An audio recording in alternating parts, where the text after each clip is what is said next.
www.lagracia.cl en el link Quilicura.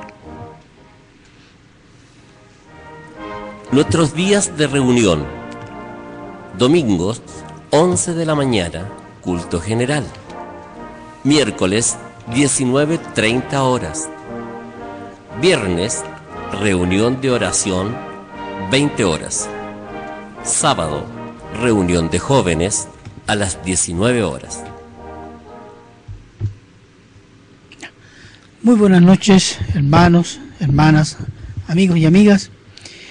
Que en este momento el Señor los esté bendiciendo grandemente. Estamos gozosos de estar aquí y de poder de nuevo hablar sobre las cosas del Señor de un punto de vista contemporáneo, lo que está sucediendo hoy por hoy. Y siempre me acompaña el hermano César, que los va a saludar ahora. Buenas noches a todos los hermanos que nos acompañan en la 104.7 y también los que nos han acompañado a través de nuestra página La Gracia de Dios, blogspot.com, la página de la iglesia. Hermanos, amigos de Quilicura, de Santiago, Lampa y alrededores, Chile, norte, sur, América y el mundo, Chile y el mundo, pongámonos en oración para la gloria del Señor. Padre eterno, Padre misericordioso, Señor, en tu santa presencia, Señor, queremos dejar este tiempo, este espacio, Señor, para que tú lo bendigas y tu palabra pueda correr, Señor. Rogamos que tú bendigas y des gracias a la palabra que he traído ahora, Señor. Indudablemente que es el punto de vista de las Escrituras. Y quisiera rogarte, Señor, que tú toques los corazones con esta palabra, si a ti bien te parece, Señor. Padre eterno, Padre misericordioso, bendice a mi hermano César, bendice a los hermanos de la iglesia que están escuchando, bendice a otros hermanos que no conocemos, pero que también nos están escuchando. Te pedimos y te rogamos esta gracia y esta misericordia en el nombre de Cristo Jesús. Amén. Bien, hermanos, yo hoy día traigo 3 temas que seguramente van a durar hasta el próximo jueves. El primer tema, que es una continuación de algo que hablé hace 2 jueves atrás, que sería, y algo mencioné la vez pasada en relación a la reforma, que es el ecumenismo. Y por algunas declaraciones vamos a ver a qué punto está el ecumenismo a nivel global. El segundo punto es la situación de inmoralidad, y vamos a referirnos a una declaración de la Asociación Psiquiátrica Americana. Y el tercer tema son las elecciones. ¿Cuál es el candidato del cristiano? Y ese tema va a ser más largo y va a durar hasta el próximo jueves, porque no creo que alcancemos ahora. Y entramos en tema.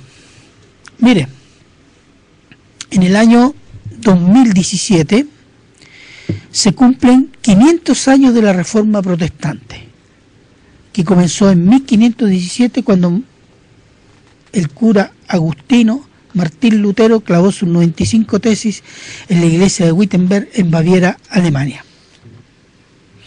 La Federación Mundial Luterana y el Vaticano se reunieron, y por lo menos la fecha debe ser en septiembre de 2013, para seguir profundizando el ecumenismo, pidiendo, y esta es la declaración que salió, a católicos y luteranos que se pidan perdón por el mal cometido los unos a los otros y por las culpas cometidas delante de Dios. Aquí significa que evangélicos, luteranos, presbiterianos, metodistas, pentecostales, bautistas, tenemos todos que pedir perdón a la Iglesia Católica por la reforma.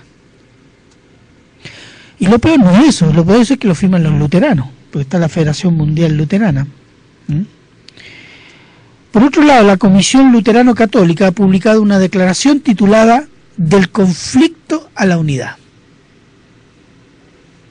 El objetivo manifestado en esa declaración y otras paralelas y comentarios a esta declaración es celebrar los 500 años en el 2017 la Reforma Protestante en unidad.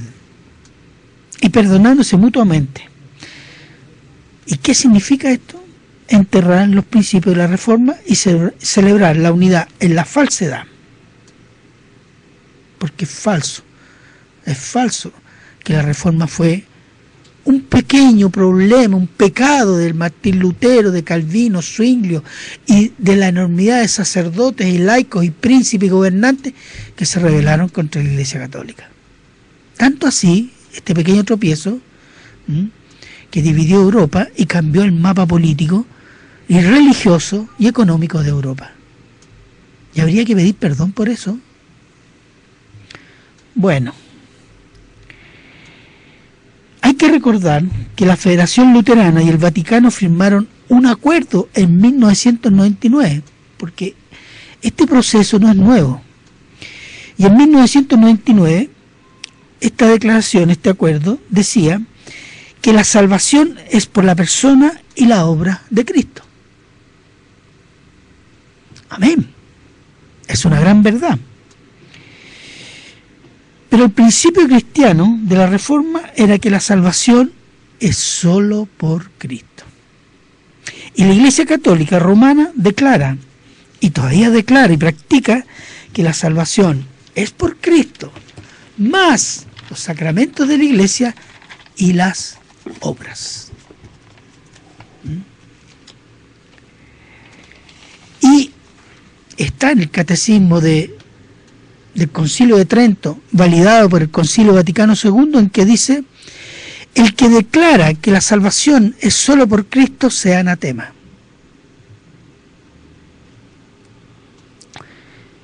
No sé. Ahora, si el principio de la Federación Luterana es llegar a acuerdos con el catolicismo romano en aquellos principios y cosas comunes, bueno, también la Federación Luterana debería llegar a acuerdos con los demonios, ya que ellos también creen. Santiago 2:19, ¿qué dice? ¿Tú crees que Dios uno es uno? Bien haces. También los demonios creen y tiemblan. ¿Ve? También los demonios creen y tiemblan. Entonces la Federación Luterana debería haber llegado a un acuerdo también con ellos. Y hay muchas sectas que hablan de Cristo y creen en Cristo más cualquier otra cosa. ¿Cuál es la diferencia? Que los demonios no se ven, y las otras sectas son pequeñas, y los católicos son grandes. Más todavía, imagínense que los demonios declaran a Jesús santo. Marcos 1:24. Diciendo: ¿qué tienes con nosotros, Jesús Nazareno? ¿Has venido para destruirnos? Sé quién eres, el Santo de Dios. ¿Ve? Todavía declaran, ¿saben quién es Jesús? El Santo de Dios. Se le escapó a la Federación Luterana esto. ¿Pero qué hizo el Señor Jesús? Mateo 1:25. Pero Jesús le reprendió diciendo: cállate y sal de él. ¿Y qué hizo la Federación Luterana? Lleguemos a acuerdo. No dijo, cállate, sal de aquí. No. Entonces llegar a acuerdos con el Vaticano es aceptar que la salvación es por Cristo, más sacramento y más obra. Lo que la Federación Luterana ha hecho en 1999 es aceptar la doctrina católica romana, haciendo insuficiente a Cristo, 100% Dios y 100% hombre, y su obra en la cruz del Calvario. Hebreos 2:14. Así que por cuanto los hijos participaron de carne y sangre, él también participó de lo mismo, para destruir por medio de la muerte al que tenía el imperio de la muerte, esto es, al diablo. Él destruyó al diablo, lo venció, al que tenía la muerte, y manejaba el pecado. Él necesita sacramentos de la iglesia, el Señor Jesús, más obras de las criaturas. Bueno, habría que decir que el acuerdo de 1999 entre la Federación Luterana y el Vaticano es un acuerdo entre mentirosos y demonios, porque es exactamente igual. Se unen en la mentira y matan la verdad. Es un acuerdo que tiene el propósito de sepultar los principios cristianos de la Reforma iniciada en 1517. ¿Y cuáles son los principios que surgen en esos años de los reformadores, los teólogos, y que fue práctica de la Iglesia en los primeros años. Primero, solo Escritura como autoridad. La autoridad no era el Papa ni cualquier otro hombre. Isaías 55:11. Así será mi palabra, que sale de mi boca, no volverá a mí vacía, sino que hará lo que yo quiera, y será prosperada en aquello para que yo la envíe. ¿Eso habla de qué? De que Dios es autoridad por medio de su palabra, porque su palabra hace lo que Dios manda que tiene que hacer. Entonces la palabra es el principio de la autoridad, y es la autoridad del creyente, no el Papa o pastor o como se llame. El segundo principio de la Reforma es solo la gracia. Somos salvos y permanecemos salvos solo por la gracia de Dios y no por las obras que hagamos. Romanos 3, 23, 24. Por cuanto todos pecaron, están destituidos de la gloria de Dios, siendo justificados gratuitamente por su gracia, mediante la redención que es en Cristo Jesús. Gratuitamente, por gracia, gratuitamente, en la redención que es en Cristo Jesús, en la obra de Cristo Jesús.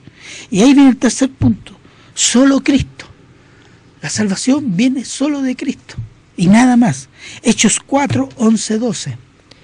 Este Jesús es la piedra reprobada por vosotros, los edificadores, el cual ha venido a ser cabeza del ángulo, y en ninguno otro hay salvación, porque no hay otro nombre bajo el cielo dado a los hombres en que podamos ser salvos.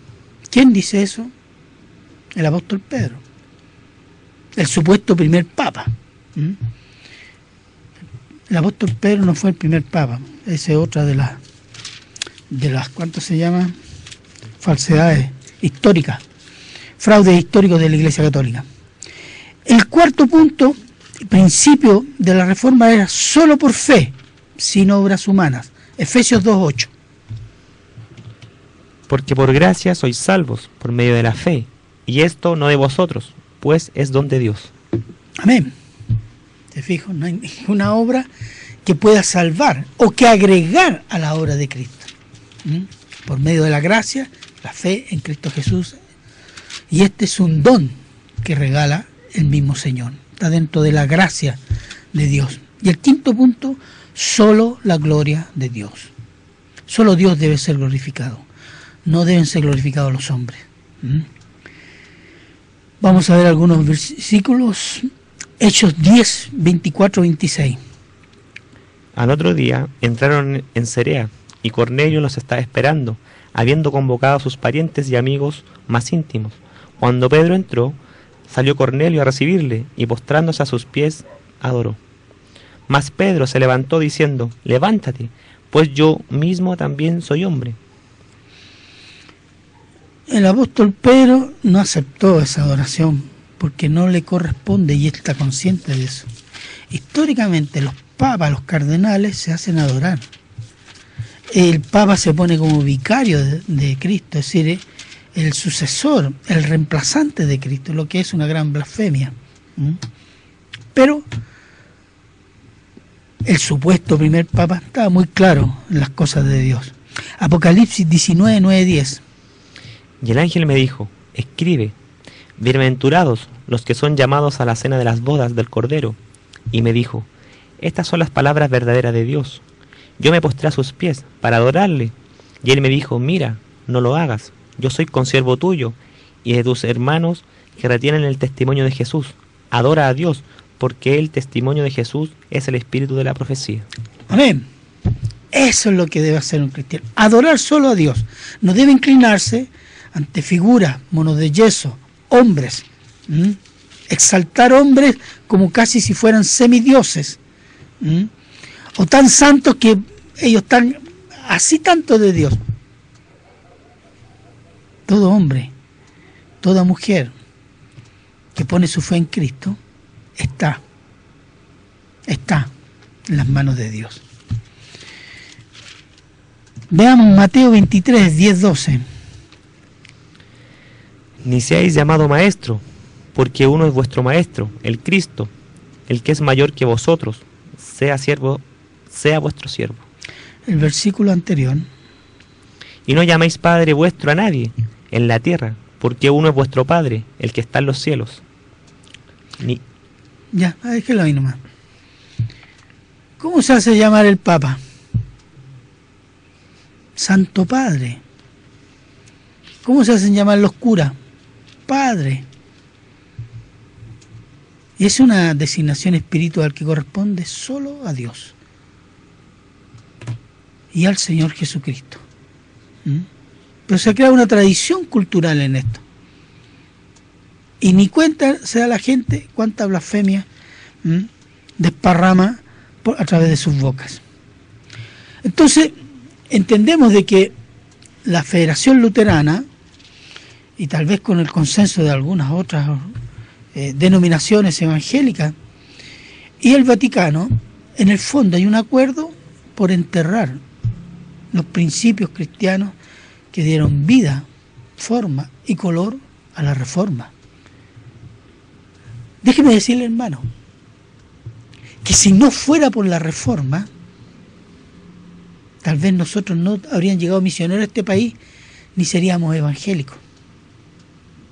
Porque el evangelio en Chile se difundió gracias a muchos misioneros, ingleses, franceses, españoles y norteamericanos.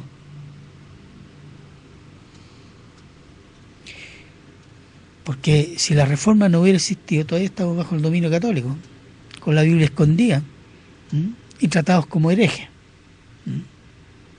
Entonces, nosotros a la Reforma le debemos las Escrituras, la publicación de las Escrituras. Nosotros a la Reforma le debemos el retorno a la lectura de las Escrituras, a interpretar las Escrituras, a conocer las Escrituras y a tener devoción por Dios y no por hombres, y a aprender que la salvación es por fe. Entonces eso, pedir perdón a quién, a los católicos, perdón porque dividimos la iglesia, mejor estar dividido en la verdad que unido en la mentira.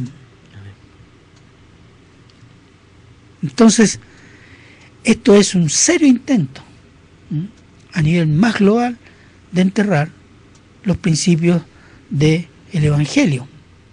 Y escucha, hermano, hermana, cuando en su iglesia su pastor comienza a decir, los hermanos católicos, usted arránquese de esa iglesia, arránquese, porque ahí ya no está el Espíritu Santo, entró el espíritu del ecumenismo, y el espíritu del ecumenismo tiene olor a azufre, así que arranque de esa iglesia. Vamos a un intervalo, vamos a una alabanza, hermano.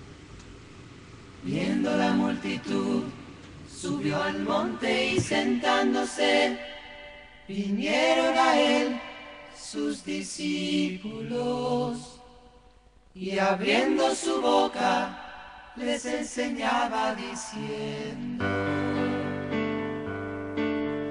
bienaventurados los pobres en espíritu, porque de ellos es el reino de los cielos. Bienaventurados los que lloran, pues serán consolados.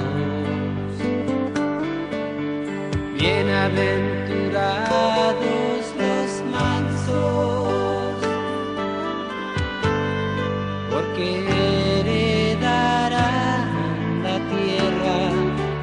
Bienaventurados los que tienen hambre y sed de justicia, pues serán saciados.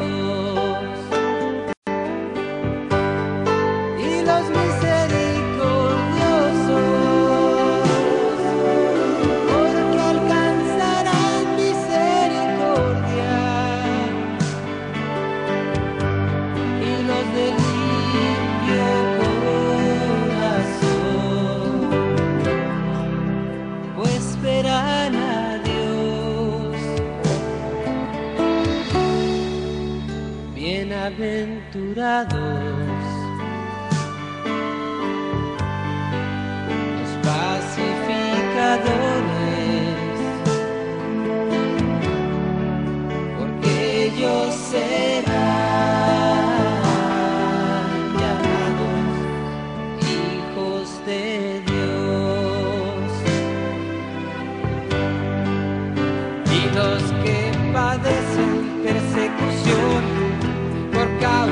de la justicia, porque suyo es el reino de los cielos. Bienaventurados sois cuando por mi causa os vituperen y os persigan y digan toda clase de mal contra vosotros por mi causa. Gozaos y alegraos, porque vuestro galardón es grande en los cielos, porque así persiguieron a los profetas que fueron antes de vosotros. Bienaventurados los pacificadores, porque ellos serán llamados hijos de Dios.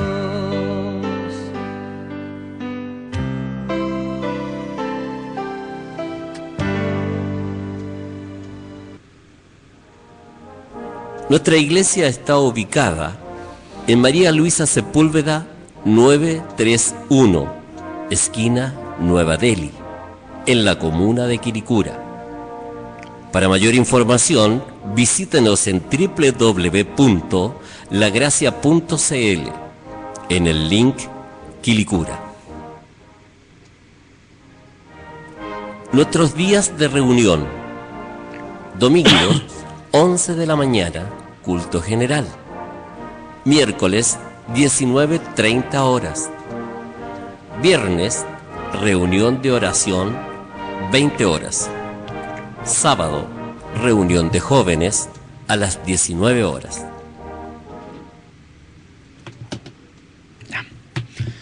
Gracias, hermano. Vamos a entrar a otro tema: la inmoralidad. La inmoralidad se está presentando de una forma bonita. Mire, hace pocas semanas la Asociación Psiquiátrica Americana declaró que la Iglesia Bautista, la Gracia de Dios. ¿Puedo seguir? Ya. Declaró lo siguiente: que la pedofilia no es un problema de salud mental, sino que es una preferencia sexual. La inmoralidad no es una enfermedad mental, y eso lo entendemos nosotros los cristianos, sino que es un pecado, que es una enfermedad espiritual que solo Dios en Cristo Jesús puede sanar. Pero siendo incrédulos, ellos no pueden entender lo que es pecado. Pero la gravedad de esta declaración es que dice que la pedofilia es una preferencia sexual. Es decir, es algo normal. Como si alguien prefiere, no sé, un terno rojo, otro terno amarillo, otro terno azul, cambiar camisa, algo habitual. Hay que recordemos que en 1973 la misma asociación declaró que la homosexualidad no era una enfermedad, sino una opción sexual. Y de allí en adelante, las organizaciones homosexuales presionaron a los médicos, senadores, diputados, universidades, prensa, televisión, iglesias, para que se reconozca la homosexualidad como un derecho humano. De 1973 a por lo menos el año 2000, son casi 30 años, ¿cierto? Lograron poner en la agenda de los políticos, de la prensa, de los opinólogos, que en los últimos 10 años que muchos países acepten y legislen dando a la homosexualidad un rango de un normal derecho humano. Eso existe en Chile, en Buenos Aires, Ciudad de México, países europeos en importantes países europeos, en los estados de Norteamérica, Australia, y también en Asia, en Japón, en varios países también hay una presión sobre este tema. Y ya hoy día, viste esta experiencia de tantos años y que ha logrado lo que ha logrado, recorrida hasta hoy por imponer la inmoralidad homosexual, es previsible que los derechos de los pedófilos se impongan en poco tiempo, a pesar del horror que produce eso en toda persona medianamente normal. ¿Cómo van a tener derecho a violar niños? Pero eso es. Pero déjeme decirle, hace 25 años atrás, ¿acaso no sentíamos el mismo horror cuando se hablaba de los derechos homosexuales? No, imposible, no, si eso es inmoral, una aberración. Pero hoy día es ley. Y hoy día se trata de homofóbico, se critica y se hace pedazos al que critica la homosexualidad. Y usted lo puede ver en la tele, todos con una sonrisa grande diciendo, oh, los derechos, que el amor. Mentira, es inmoralidad disfrazada de amor, porque la homosexualidad nunca es amor, es perversión. Y eso es lo que está sucediendo. El hecho de que la homosexualidad se haya legalizado como un derecho, lo que implica que es moral, eso está implícito en la legalización, ha abierto la alcantarilla de la inmoralidad. Y ese río de aberraciones crecerá hasta que Dios no ponga su mano de juicio sobre el mundo. Mire, en Europa y en Estados Unidos, las asociaciones pedófilas están publicando desde hace varios años libros, tratados, opúsculos promoviendo la pedofilia como un derecho de los niños al amor. ¿Le parece conocido el argumento? Porque ese fue el argumento, el derecho al amor, para justificar la homosexualidad. En Europa los pedófilos están presionando a los parlamentarios y gobiernos a que legislen, bajando la edad.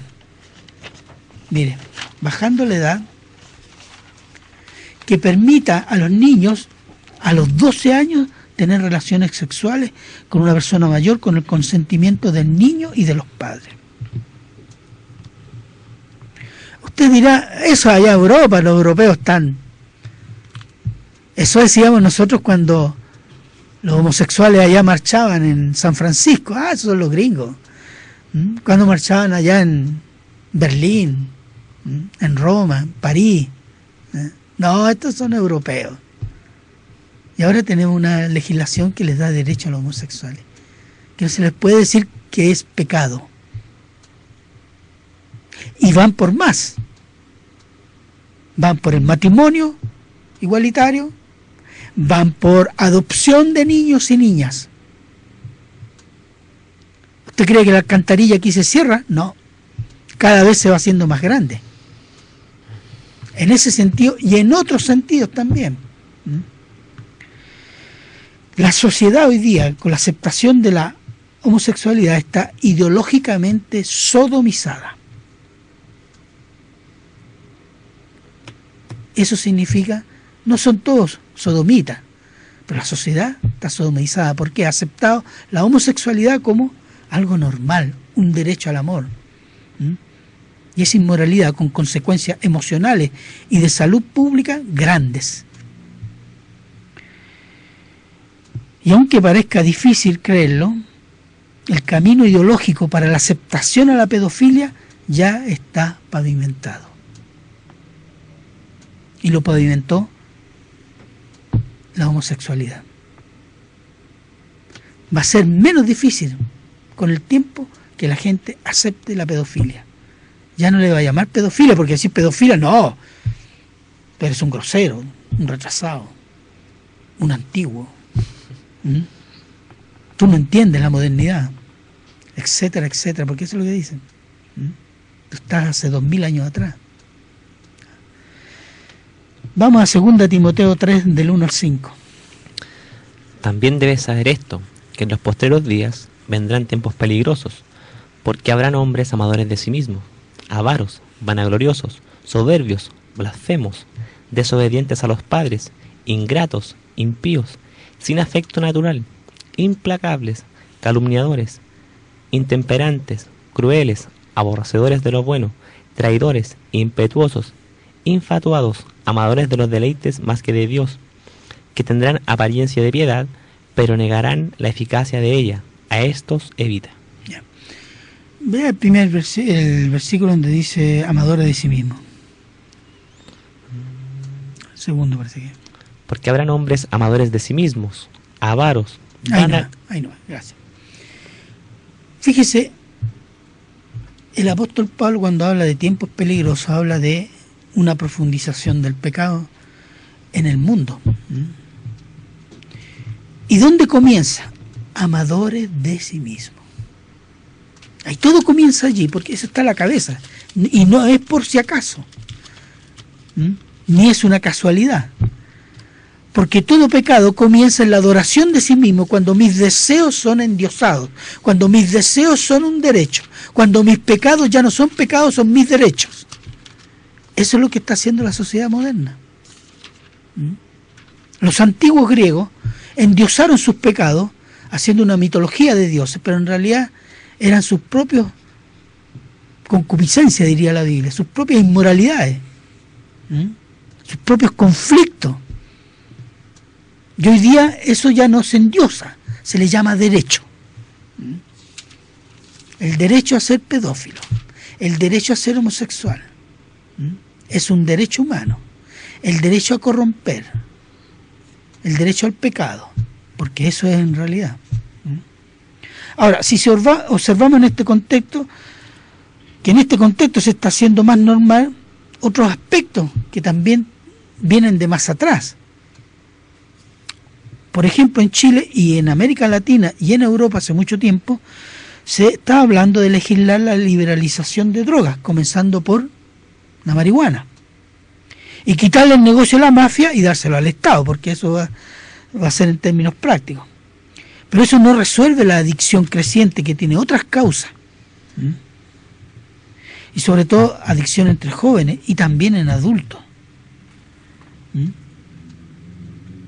Está implícitamente algo, se está diciendo con esto, el derecho a embrutecerse bajo la tutela del Estado. Porque no me vengan con cosas, que la marihuana hace bien. Yo tengo una vecina que está luchando por su hijo y con su hijo para sacarlo de la marihuana. ¿Por qué? Pues está hecho pedazos. Entonces dicen que en medicina hay muchas drogas que son medicina, pero cuando se usan como medicina, no para cubrir los propios vicios. Pero eso se está haciendo. El derecho a embrutecerse bajo la tutela del Estado. Hay otro aspecto. Siempre de esta alcantarilla que se trata de abrir cada día más.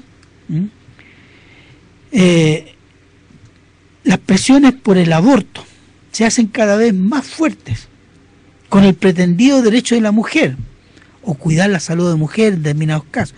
Pero hay que... mire, si estos son muy pillos, pretenden abrir una pequeña puerta porque después viene lo demás con el tiempo. Es cuestión de habituar a la gente. La ley habitua a la gente y considera normal, entonces después se da el segundo paso. Y así ha sido con la homosexualidad. Con el pretendido derecho de la mujer a hacer lo que quiera con su cuerpo. Es otro principio del movimiento feminista. El cuerpo es mío y hago lo que quiero. Y se busca legalizar el asesinato de bebés en el vientre de su madre. Porque son personas que dependen de ¿qué? Del cuidado, la protección, del cariño que están en el vientre de su madre. Debería ser el lugar más seguro, más tierno, más amoroso para que... Pero ponen el aborto como un derecho Eso es asesinato a los ojos de Dios. Mire, Herodes, el rey Herodes, en el tiempo del Señor Jesús, mandó a asesinar a los niños de 2 años para abajo en Belén, para eliminar al recién nacido Señor Jesús. Así que todos estos señores y señoras que promueven el aborto son precursores de Herodes, asesinos de niños. Hoy día en el mundo se calculan más de 50 millones de abortos. Hablamos del holocausto nazi y nos escandalizamos, justamente. Lo rechazamos, lo repudiamos moralmente. Pero leemos las cifras, más de 50 millones de abortos de niños. Y no se nos mueve ni una ceja. Y debería conmovernos, porque se están asesinando más de 50 millones de personas al año en el mundo. Y en algunos países legales y en otros países en forma ilegal. Pero es igual asesinato. Hay que agregar otra cosa. Aquí en Chile no ha sido tanto, pero en Europa se ha presionado mucho, y en algunos países de América Latina, porque se produzca una ley de eutanasia o muerte buena. ¿Qué significa eso? Es decir, que los enfermos terminales puedan por ley pedir que les den algo para morir. Y esto es peligroso. ¿Quién decide que una persona tiene un enfermo terminal? Un doctor. ¿Quién decide si esa persona no está consciente que quiere morir o no quiere morir? Aquí hay algo muy refaloso, que ni siquiera los hombres deberían tocar: decidir la muerte o la vida de una persona. Quien nace y quien muere es una decisión de Dios. Pero los hombres se han tomado eso, incluso más. Algunos científicos, sobre todo del área genética, asumen que la muerte buena no sea solo para los enfermos terminales, sino también para los niños que vienen con defectos físicos, los que son deficientes mentalmente. Entonces, ¿dónde se detiene la muerte buena? ¿Hasta dónde es muerte buena? ¿Quién define que es muerte buena? ¿Quién decide por esos niños? Aquí hay algo siniestro. ¿Y con qué criterio moral se discrimina quién vive y quién muere? Es que la ley no. La ley, ¿quién la define? Hombres. Pero quién vive y quién muere es atributo de Dios.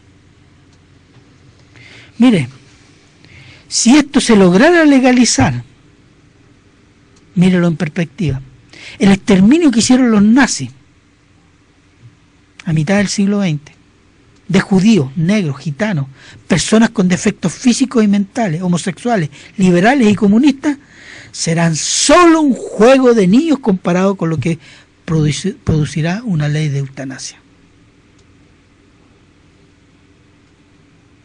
Esto es jugar con fuego, pero el mundo incrédulo y muchas personas lo están haciendo.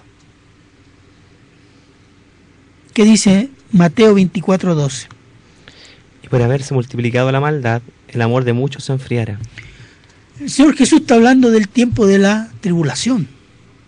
Hay un crecimiento de la maldad, del pecado, de lo que decía el apóstol Pablo en 1 de Timoteo, que acabamos de leer, ¿cierto?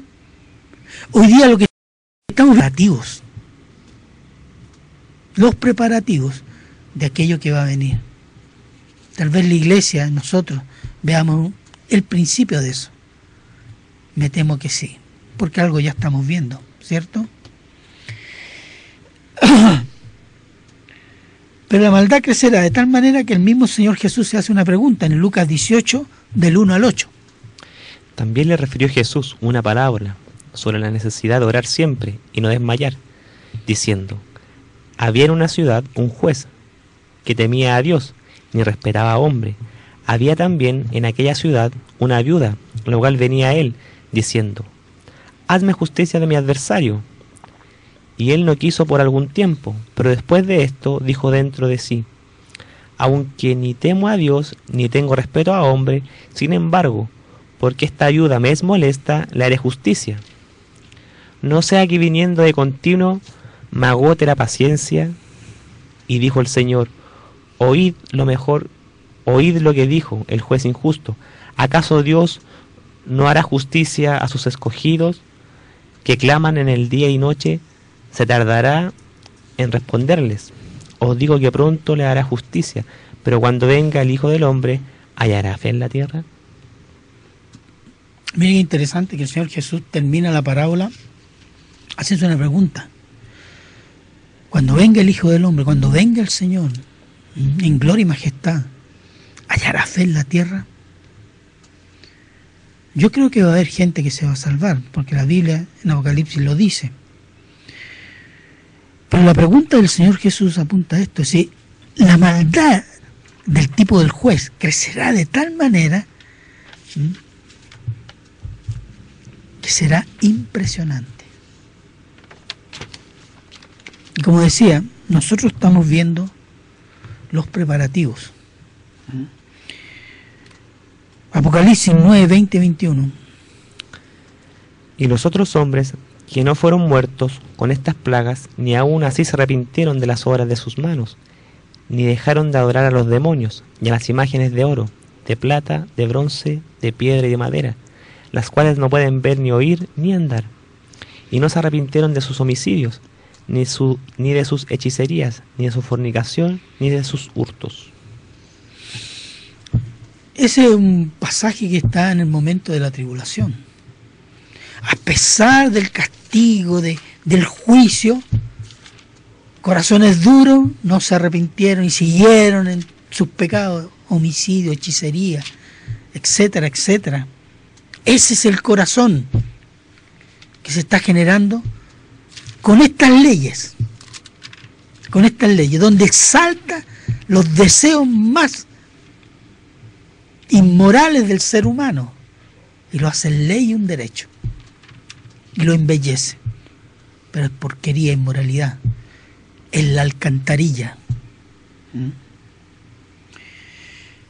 Y estos tiempos son tiempos peligrosos, decía el apóstol Pablo, pero más peligrosos van a ser para la generación que viene.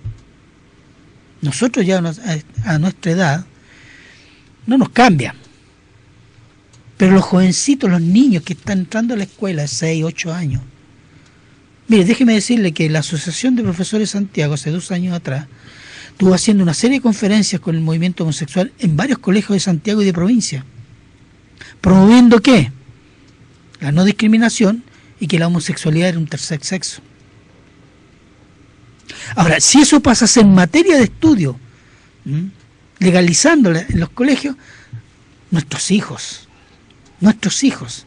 van a aprender eso. Así que nosotros como cristianos tenemos 3 tareas, hermano. Hoy día, esta generación, no importa la edad que tenga, si es joven va a tener hijos, si es más viejo ya tiene hijos y va a tener nietos y tataranietos algunos. Ocúpese de ellos. Luche por enseñarles la palabra de Dios. Asegúrese que se conviertan al Señor. Ore al Señor con todo fervor, con llanto, como lo hacía John Knox, reformador escocés, que le oraba a Dios y le decía: dame Escocia o muero. Usted ora así, agónicamente: Señor, salva a mis hijos, mis nietos o muero. Esa es la forma. Reclame sus derechos que le da la ley como religión evangélica en los colegios. No permita que los católicos, ni los ateos, ni los agnósticos se lo pasen por el aro. Organícese con apoderados evangélicos para defender los derechos suyos y de sus hijos en la escuela y los futuros hijos. Porque lo que viene es muy pesado. Ya lo está haciendo. Pero ¿sabe lo que hacen? Nos endulzan la píldora. Y nos atemorizan, homofóbicos. Para la gloria de Dios. Amén. Como hicieron callar al pastor evangélico el otro día en un programa de Buenos Días a Todos, que comenzó a hablarle con versículos y dijo, vamos a la publicidad. Eso es lo que hacen. Y se sintieron mal. Pero ahí está, y le citaba versículos, amén, dije, así se hace. ¿Ah? No hay que temerle. Y yo felicito el coraje de ese hermano, Patricio Frey. Y no comenzar a decir, no, pero es que el Señor es amor, esta cosa no es así, en griego quiere decir otra cosa. Empiezan a relativizar, cobarde. Eso es cobardía espiritual. Ore por sus hijos, por sus nietos, por sus tataranietos, por sus bisnietos. Ore por la generación futura, que es la iglesia del futuro. Hasta que el Señor venga, a menos que el Señor venga hoy día. Amén. Gloria a Dios. Pero como no hay fecha para la venida del Señor, debemos seguir trabajando. Cuide sus hijos. Ore por ellos. Enseñe la palabra. Cuide sus derechos, que la ley le permite. Vamos a una alabanza. Le recordamos que no quiere.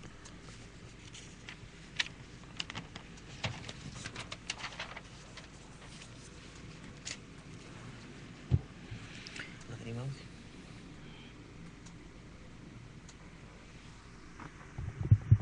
¿Qué pasó?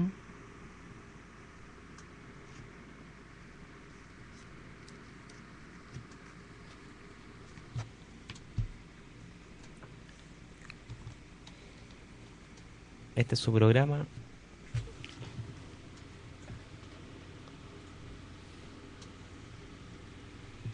Guarda Israel.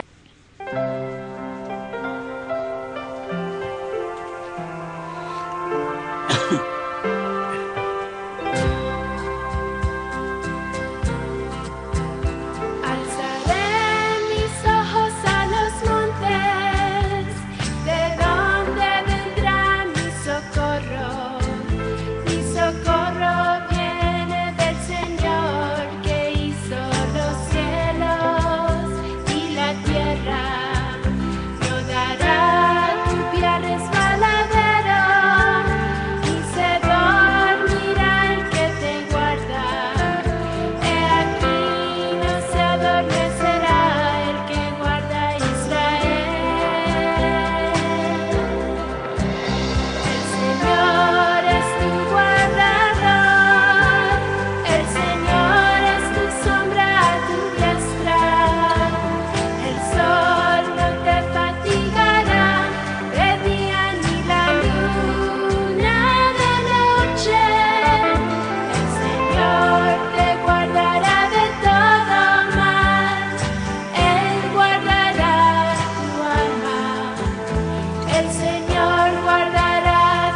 Nuestra iglesia está ubicada en María Luisa Sepúlveda 931, esquina Nueva Delhi, en la comuna de Quilicura.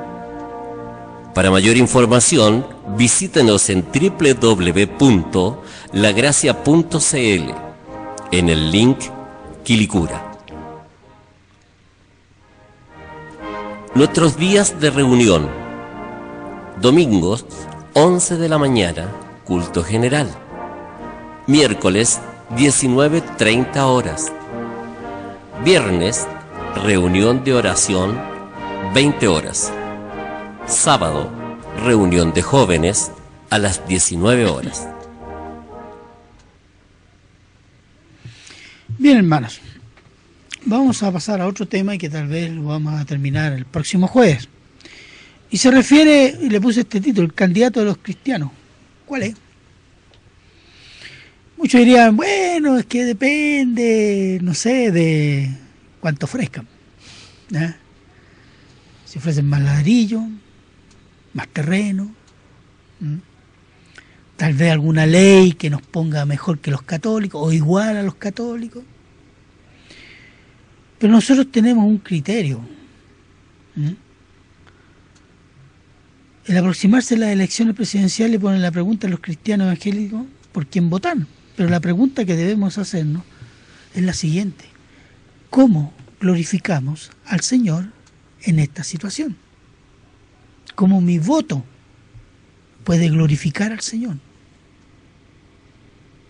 No por cuál voto, porque la oferta es amplia, pero tiene pocas variedades. ¿Cómo glorificamos al Señor? Segunda de Corintios 9:13. Pues, por la experiencia de esta administración glorifican a Dios, por la obediencia que profesáis al Evangelio de Cristo, y por la liberalidad de vuestra contribución para ellos y para todos. Pablo está hablando de los hermanos de Acaya que han sido generosos en aportarnos una ofrenda para Jerusalén, para la iglesia en Jerusalén. ¿Y la causa de la generosidad cuál es? Dar gloria a Dios, porque son obedientes al Evangelio y por eso son generosos. Entonces, ¿cómo doy gloria a Dios? Obedecer el Evangelio, obedecer la palabra. No hay nada más que glorifique al Señor, la obediencia. La obediencia al Evangelio es la palabra revelada por Dios a la humanidad. Hoy los cristianos gozamos de los derechos ciudadanos de un país democrático.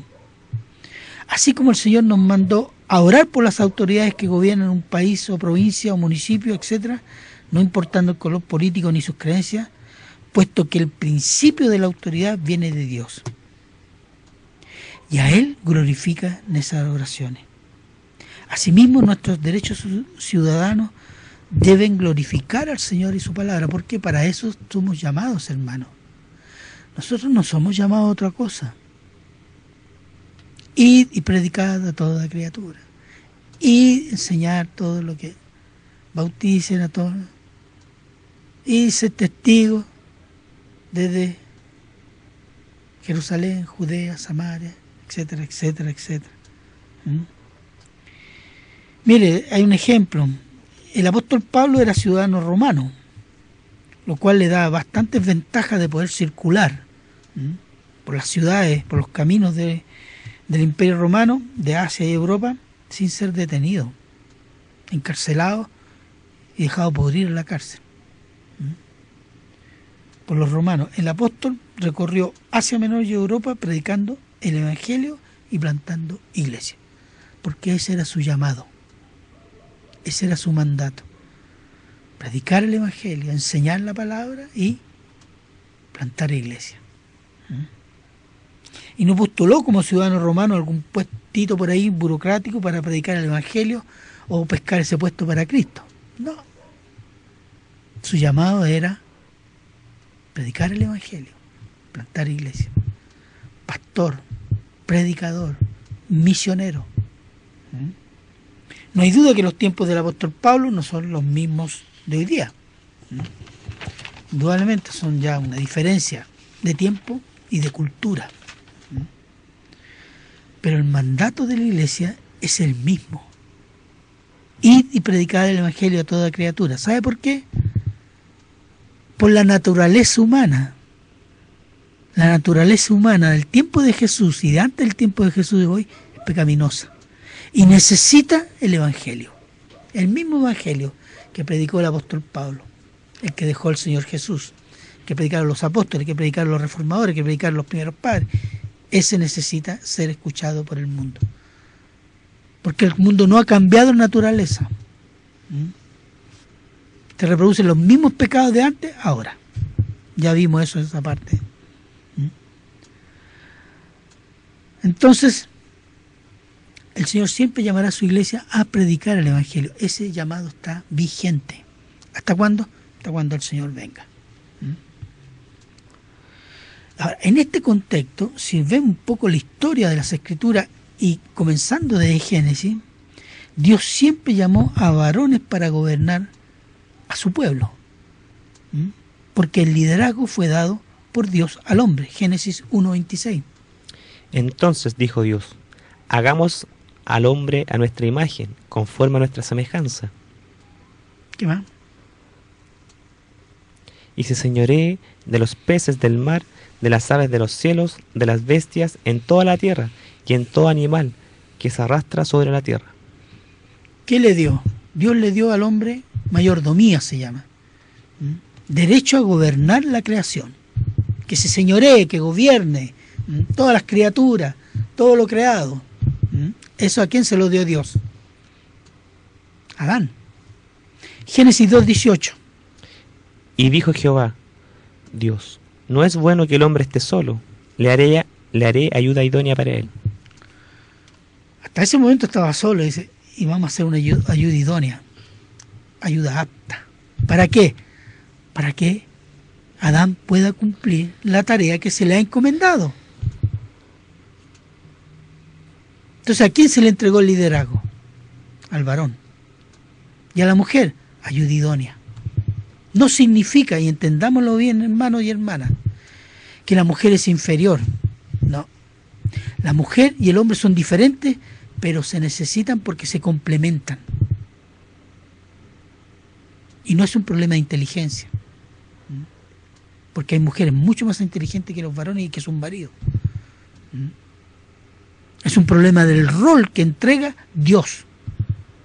Y cuando eso no se respeta, hay problemas, y no poco. Ya hubo un primer problema. ¿Cuándo? Cuando Eva comió el fruto que se había dicho: no comerás del fruto del árbol de la ciencia del bien y del mal. ¿Qué hizo Adán? La dejó sola. Y se metió en problemas, y metió en problemas a Adán. Y después el mandato a Adán, ¿cuál es? Enseñoréate de tu mujer. Porque le dice a Eva: y tu marido se enseñorea, te controlará, para que no se cometan más horrores y errores. Y así fue a través de la historia. Dios llamó a Abraham y a sus 12 hijos varones, y fueron el semillero de las 12 tribus de Israel. Dios llamó a Moisés para sacar a Israel de la esclavitud de Egipto. Así fue con casi la totalidad de los reyes y gobernantes de Israel, a excepción de 2 casos que muchas veces se citan, sobre todo uno, y vamos a examinarlo.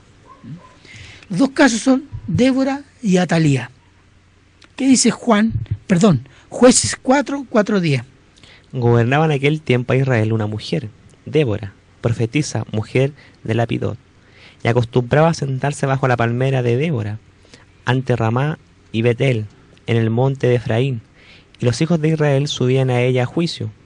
Y ella envió a llamar a Barak, hijo de Abinoam, de Sedec de Neftalí, y le dijo: ¿no te he mandado Jehová Dios de Israel, diciendo: ve junto a tu gente en el monte de Tabor, y toma contigo 10,000 hombres de la tribu de Neftalí y de la tribu de Zabulón, y yo te atraeré hacia ti al arroyo de Sisón y Sisara, capitán del ejército de Jafín, con sus carros y sus ejércitos, y lo entregaré en tus manos?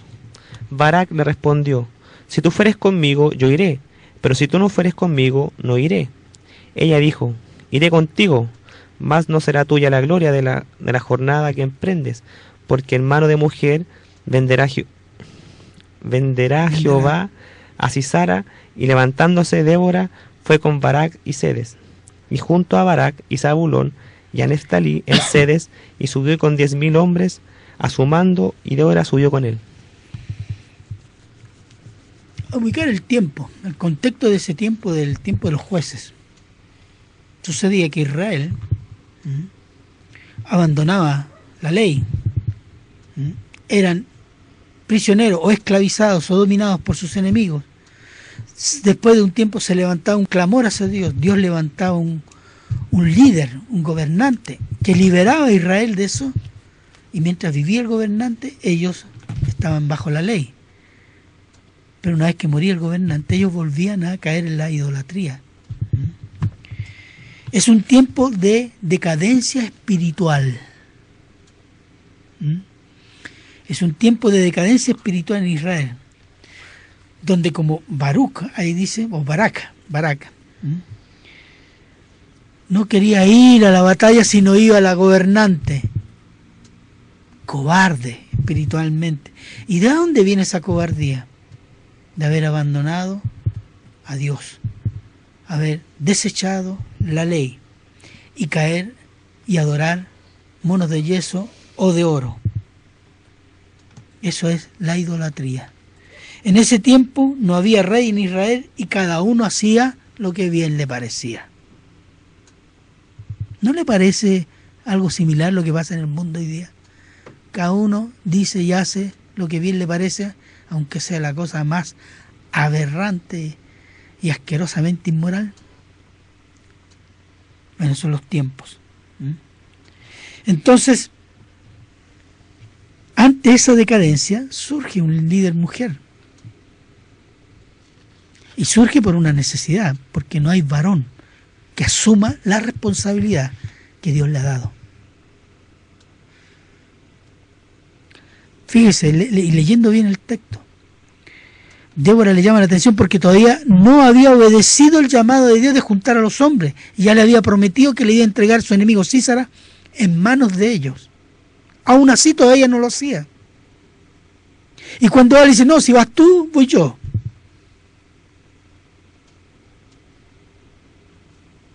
Eso es decadencia moral profunda.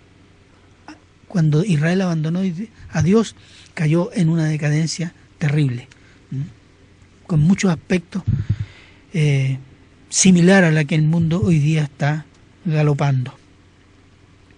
Y el caso de Atalía.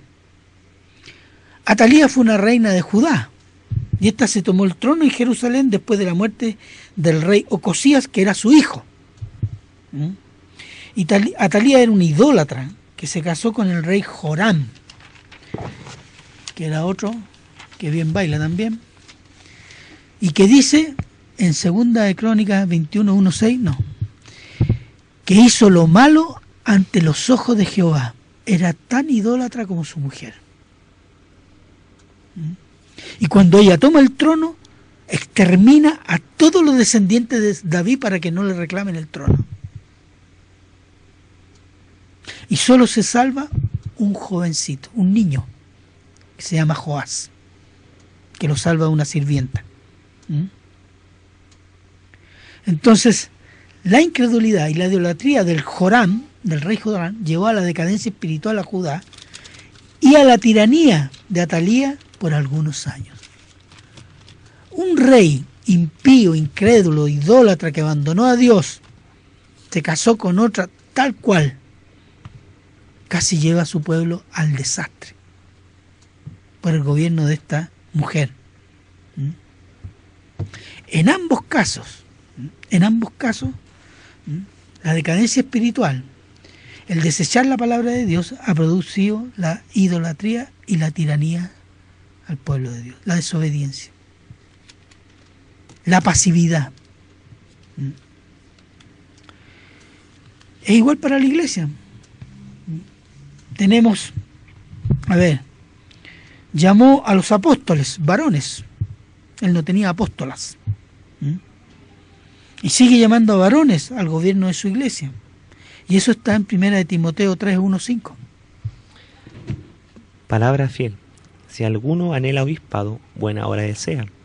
Pero es necesario que el obispo sea irreprensible, marido de una sola mujer, sobrio, prudente, decoroso, hospedador, apto para enseñar, no dado al vino, no pendenciero, no codicioso de ganancias deshonestas, sino amable, apacible, no avaro, que gobierne bien su casa, que tenga a sus hijos en sujeción con toda honestidad. Pues el que no gobierna su propia casa, ¿cómo cuidará de la iglesia de Dios? Estos requisitos están repetidos en Tito 1, del 5 al 9. Pero se fija en todo el Nuevo Testamento los requisitos para el varón que va a gobernar la iglesia. Y habla de varón, no habla de varona. ¿Por qué? Porque el liderazgo fue dado al varón. Pero tenemos que entender que el liderazgo fue dado al varón para la familia, para el pueblo de Dios, para la iglesia y para la sociedad en general. Porque recordemos que Abraham y sus 12 hijos todavía no eran judíos ni tenían la ley. Y Adán era el primer hombre y fue dado el liderazgo. Y eso representa que lo que es dado a toda la descendencia de varones.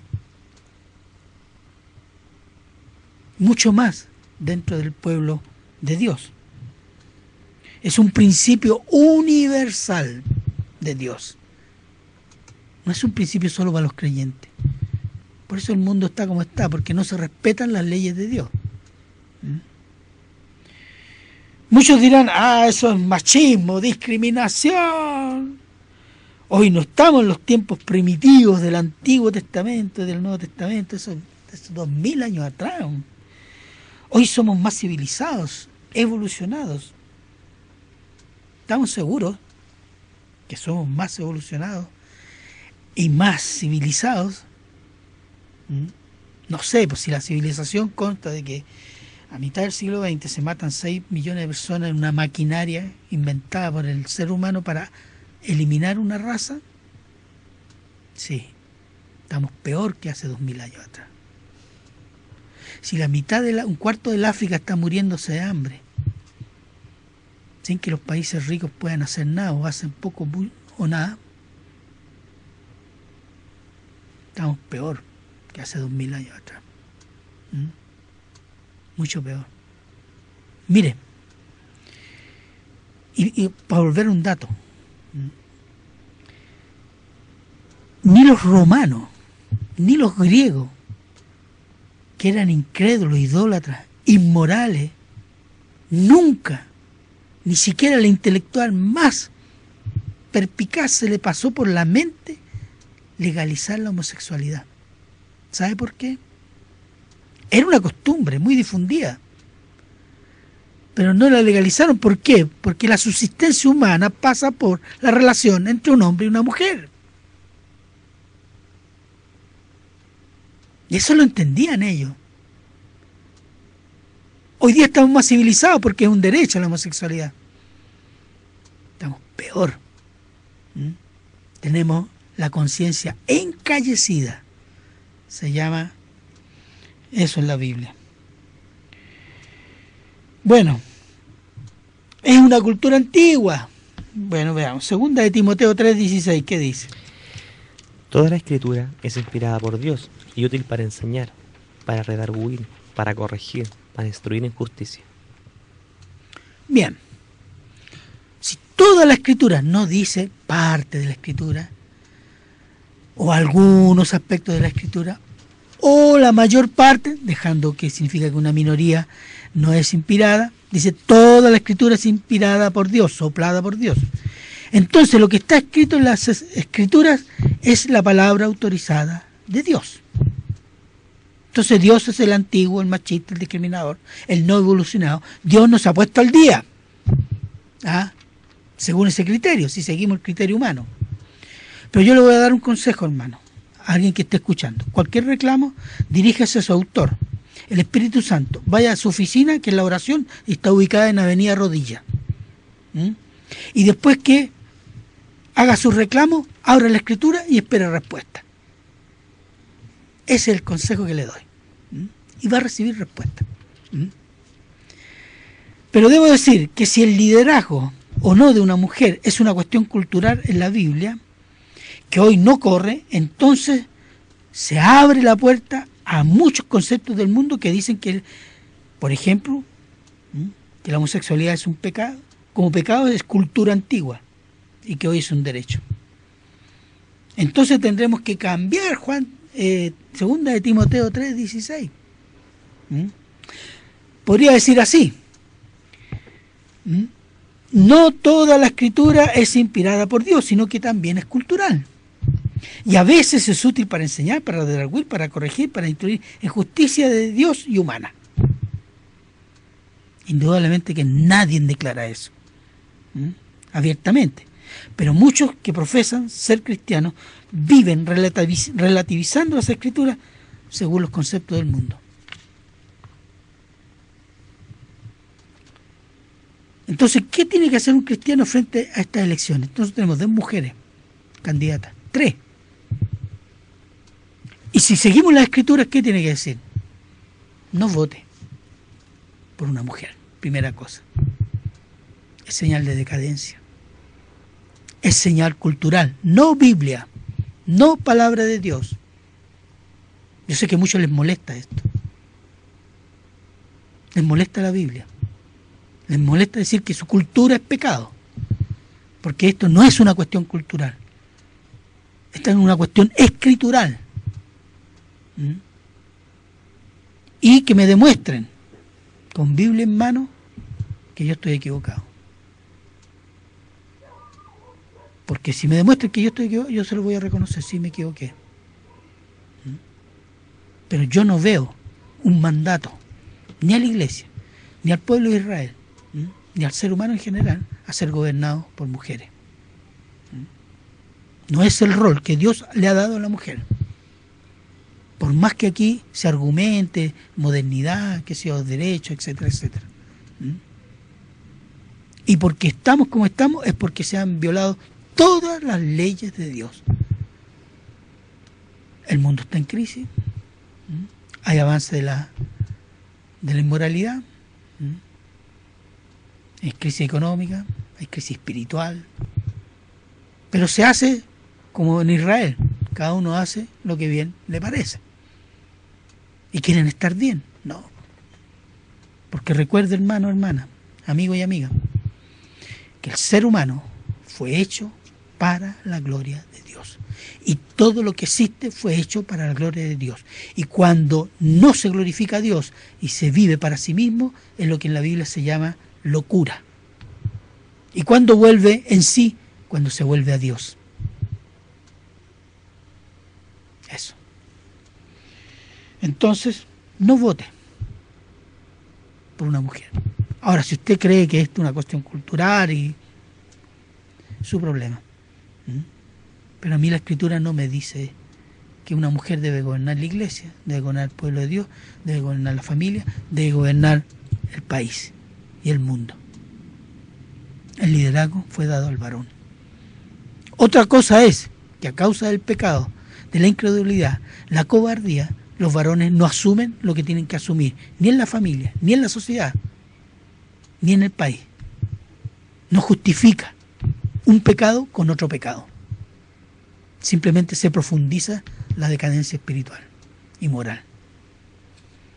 Bien, yo quiero dejar hasta aquí este punto porque vamos a seguir hablando de las elecciones. ¿Cuál es el candidato de los cristianos?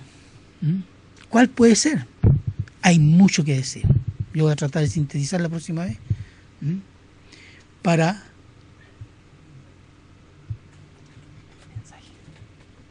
¿Hay mensaje? Le digo que tengo un mensaje acá. Ya, ¿qué dice? ¿Se lo leo? Sí. Ok. Dice Ana Monares. Dice, hola hermanos, saludos al pastor Antonio. Los estoy viendo. Buen tema. Eso escribió hace como media hora más o menos. Que el Señor los libre y nos proteja a nuestros hijos y nietos de nuestras nuevas y las nuevas generaciones. Hermano, con esto que está por pasar, estamos más que claro que nuestro Señor Jesús viene. Amén. Amén. Hay alguien que nos escribe que dice IBG de Quilicura. Sí. Dice Ana Monares, amén. Usted le está respondiendo. Eso. Ya. Gracias, hermano. Gracias, hermano. Bien, vamos a seguir con este tema de los candidatos. Y los vamos a mirar desde el punto de vista de la Biblia. Después cada uno, según su conciencia y su entendimiento, asumirá. Porque nosotros, perdonen hermano, todo lo que hacemos es ante el Señor. El cristiano está llamado a glorificar a Dios y hacer todo lo que hacemos como para el Señor. Yo como para el Señor voy a votar por una mujer agnóstica, incrédula, que ha declarado que va a promover el matrimonio igualitario y el aborto, que en el gobierno, cuando estuvo, hizo la ley de la píldora del día después, sin la potestad de los padres, y vamos a votar por ello. ¿Por qué? Porque nos va a entregar más puestos, más capellanía. Eso es peor que Esaú, que entregó la primogenitura por un plato de lenteja. Así que, hermano, piense, medite según las Escrituras lo que dice el Señor respecto a la tarea y a la vida del cristiano.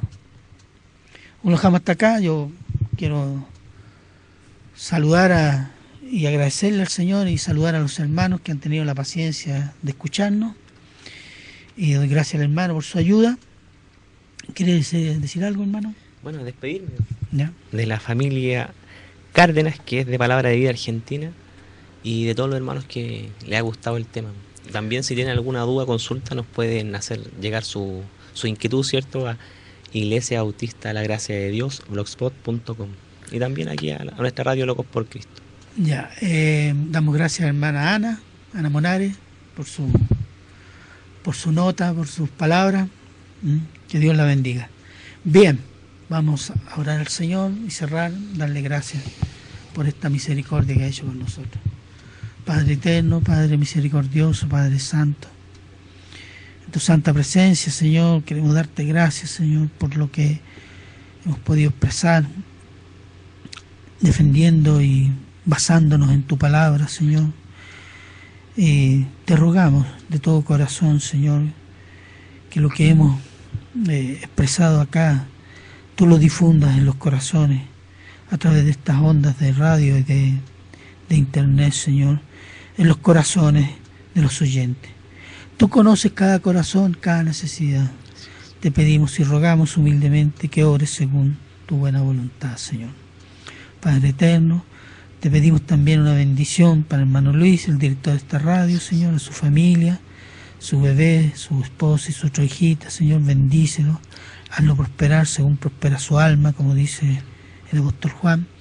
Padre eterno, te rogamos y te agradecemos todo lo que has hecho hasta este momento. En el nombre de Cristo Jesús oramos. Amén.